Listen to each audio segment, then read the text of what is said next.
Oi, pessoal, sejam bem-vindos ao nosso canal. Eu hoje, novamente, vou entrevistar a nossa querida parceira e advogada, doutora Inês. Seja bem-vinda, doutora Inês. Obrigado, Érica. Sempre um prazer estar aqui com vocês. Prazer sempre todo nosso. Doutora, uma pergunta que eu tenho recebido com bastante recorrência aqui é em relação a quando há um descredenciamento no plano de saúde, tá? Em relação ao artigo 17 da lei 9.656. Eu gostaria de ler o artigo e gostaria que a doutora pudesse me explicar legalmente falando o que significa, traduzindo, na verdade, para a gente, o que significa esse artigo de lei. Vamos lá. Então, o parágrafo 1º dessa lei fala que é facultada a substituição de entidade hospitalar a que se refere o caput do artigo, desde que por outro equivalente. E também fala o quão importante é a comunicação, tanto ao consumidor quanto à ANS, com 30 dias de antecedência. Então, eu gostaria de pedir para a doutora esclarecer o seguinte: o que significa esse tratamento equivalente, né? E qual a importância da notificação, tanto do consumidor quanto da ANS, com 30 dias de antecedência? Outra questão também que eu gostaria de perguntar é se essa comunicação que a operadora deve fazer é por telefone, tá bom? Para que ela seja considerada legal. Ou não, se existe um outro meio. Você pode nos esclarecer, por gentileza? Claro. Então, esse parágrafo do artigo 17 dessa lei, ele estabelece, assim, dois requisitos que são necessários para que o plano de saúde tenha plena possibilidade de alterar o seu corpo médico, o seu laboratório, o seu hospital, a sua clínica, enfim. Um desses requisitos é a notificação prévia com 30 dias de antecedência, tanto para o consumidor, o contratante do plano de saúde, como para a ANS, que é a Agência Nacional de Saúde. Essa comunicação, ela não é feita por telefone, a comunicação ela é feita de formas oficiais. Então, você recebe uma notificação na sua casa, um aviso de recebimento, de que você foi notificado de que a partir de tal data, né, com 30 dias de antecedência, aquele hospital, aquele médico, aquele laboratório credenciado não vai mais passar a fazer parte do corpo de profissionais do plano de saúde. Então, esse é um dos requisitos, né? Não só o consumidor, como a própria ANS, porque a ANS é um órgão fiscalizador, então ele precisa ter o conhecimento do que está acontecendo aí com os planos de saúde. Outro requisito é que, para se evitar um descredenciamento numeroso, né? Então, assim, para o plano de saúde não é interessante manter aquele profissional, manter aquele hospital, aquela clínica, porque está saindo caro, porque para evitar que isso seja feito sempre de forma corriqueira, né, de forma praticamente automática pelo plano de saúde, existe esse outro requisito. Qual é o requisito? O serviço, a partir do momento que o plano de saúde descredencia, então eu vou usar como exemplo um médico, aquele pediatra que eu levo o meu filho, que sempre atendeu ele, agora foi descredenciado, ele não faz mais parte do meu plano de saúde, pelo menos não do meu, né? Normalmente eles descredenciam de um plano mais básico e estabelecem um plano mais avançado, ou seja, tentando obrigar o consumidor a realizar uma modificação no plano de saúde para que ele tenha acesso àquele profissional que inicialmente ele tinha, né? E o descredenciamento normalmente não é completo, o profissional sai completamente do plano, não, né? Isso não é muito comum. Mas quando isso acontece, o meu pediatra ele não faz mais parte do plano, eu tenho que ser avisada disso. E o plano de saúde ele tem que me trazer uma alternativa de um outro pediatra com a mesma qualificação técnica, com a mesma experiência, o mesmo conhecimento que eu tinha anteriormente. Isso serve não só para o profissional, como uma clínica, como um hospital, enfim, né, o tratamento tem que ser equivalente, o atendimento, a qualificação técnica dos profissionais, o ambiente onde vai ser feito o tratamento, a parte instrumental, né, então os equipamentos que aquele local possui, tudo isso, a troca tem que ser feita de forma equivalente. Essa é a equivalência que se refere à lei, né?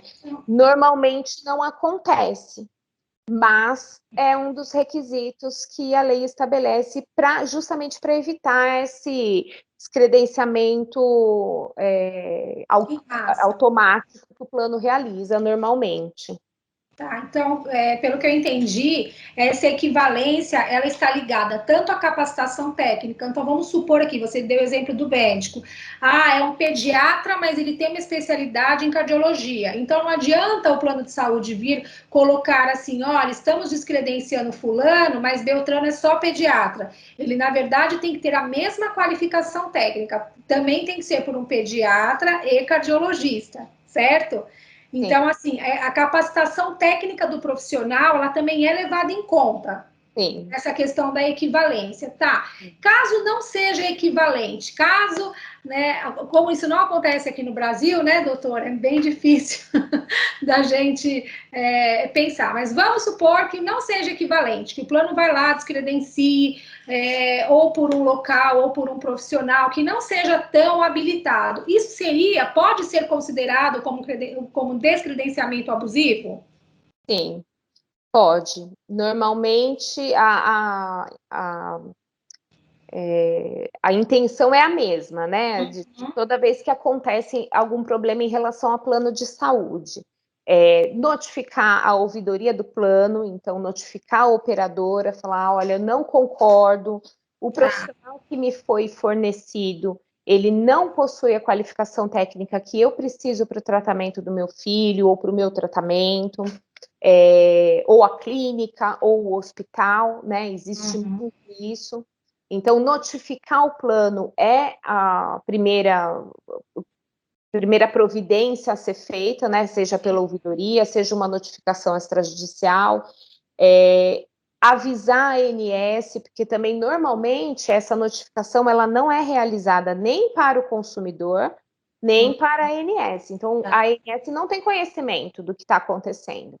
Então, notificar a ANS, né, informar, fazer uma reclamação na ANS para que ela realize a fiscalização dessa conduta, é um procedimento extrajudicial, ou, em último caso, contratar um advogado da sua confiança para entrar com uma medida judicial, um pedido liminar para se realizar manter o tratamento com aquele profissional, aquela clínica, aquele hospital que você contratou com o seu plano inicialmente, né? Perfeito. Outra dúvida, eu lembro que você salientou bem aqui, é que na verdade, esse descredenciamento, a forma de notificar o consumidor não deve ser apenas por uma ligação ou por o procedimento correto, doutora. O que a gente considera como um aviso, uma notificação da operadora de saúde? O que eu considero legalmente falando?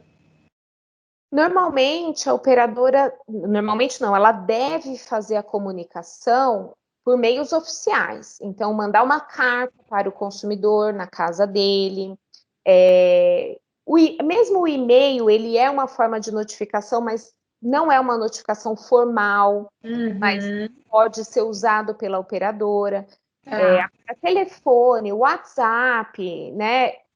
O plano de saúde avisar a clínica ou avisar o profissional e fazer com que esse profissional se obrigue a dar essa informação para o consumidor também não é correto. Quem tem que fazer isso é o próprio plano de saúde. Então, normalmente, isso é feito por carta. A gente recebe uma cartinha em casa dizendo que foi descredenciado.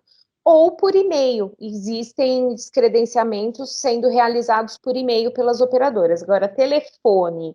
Até porque a operadora ela não tem como comprovar por telefone que ela ligou para te avisar que você foi notificado, foi devidamente notificado, já que é um requisito legal, né? Quem tem que provar que notificou é a operadora, né?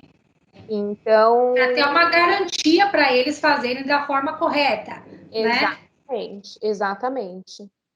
E Então, é isso, por carta, normalmente, ou por e-mail.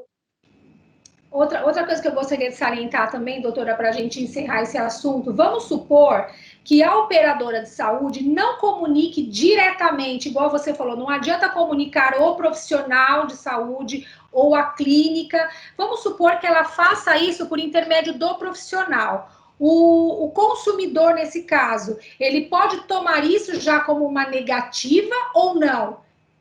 Porque, assim, às vezes o profissional fala assim, por exemplo, já fui, de repente, visitar um hospital que fala assim, olha, o seu plano vai deixar de ter atendimento aqui. O hospital me comunicar, tá? Então, o questionamento é, a partir daí, eu já posso considerar uma negativa ou também seria uma manobra aí? Porque é uma forma de eu não ter um documento para entrar em contato tanto com a ouvidoria da operadora, tanto com a ANS, porque se eu não tenho uma negativa direto, como que o consumidor faça num momento como esse, que eu sou notificado pela rede, né, que vai ser descredenciada? Sim. Quando essa notificação ela é feita de uma forma oficial, então, por exemplo, o médico que eu normalmente faço a minha consulta, ele me manda uma cartinha, um e-mail dizendo, olha, Inês, a partir desse momento eu fui descredenciado do plano, o tipo de plano não cobre mais a minha consulta. Tá. É um meio oficial de você ficar sabendo e comprovar a negativa. Não é o correto, porque quem tem que mandar essa notificação é a operadora, não é o profissional, não é a clínica, não é o hospital. Sim. Normalmente a gente descobre isso quando você liga para o profissional para marcar uma consulta, ou você vai até o hospital para passar em uma consulta, e aí você descobre lá que o plano não está, né, não tá cobrindo mais. Não é um meio oficial de notificação, você não sabe até aquele momento que houve essa negativa. Sim. E, muitas vezes o próprio profissional ou o hospital, eles não vão te fornecer um documento dizendo, olha, a partir de agora você não faz mais parte aqui, você não pode mais ser atendido aqui. Exato. Nesses casos em que você não tem como comprovar essa negativa, documentalmente falando, você pode notificar a ouvidoria, falar assim, olha, por meios oficiais, né, eu quero saber por que eu não posso mais ser atendida nesse médico, por que eu não posso mais ser atendida no hospital. E a partir daí, eles vão te dar uma resposta. Ou caso não dê uma resposta, aí você parte para esses outros meios extrajudiciais e até judiciais para tentar resolver a questão. Fazer uma reclamação na ANS, fazer uma reclamação no PROCON, por exemplo, PEC, que são órgãos de defesa do consumidor, então, antes de procurar o judiciário, né? Mas o judiciário também, ele existe, ele está lá para isso, né? Para fazer a lei ser cumprida, né, doutora? Porque a própria legislação já demonstra que existe uma obrigatoriedade do plano notificar. Né? Notificar, a gente já sabe que tem que ser algo formal, não é um telefone, né? Não é um WhatsApp, não é dessa forma, né? A pessoa, na verdade, precisa elaborar um documento, mandar um documento para você, inclusive já até indicando o profissional, né, equivalente, né, que ele está nessa substituição, porque todo esse processo padrão está estabelecido em lei. Se não for feito dessa forma, a gente entende que esse descredenciamento pode ser abusivo. Sim, com certeza. Perfeito, doutora. Você esclareceu bastante nossas dúvidas. Mais uma vez, muito obrigada por essa masterclass aqui e nós nos vemos numa outra oportunidade. Muito obrigada, doutora Inês. Imagina, um beijo. Outro.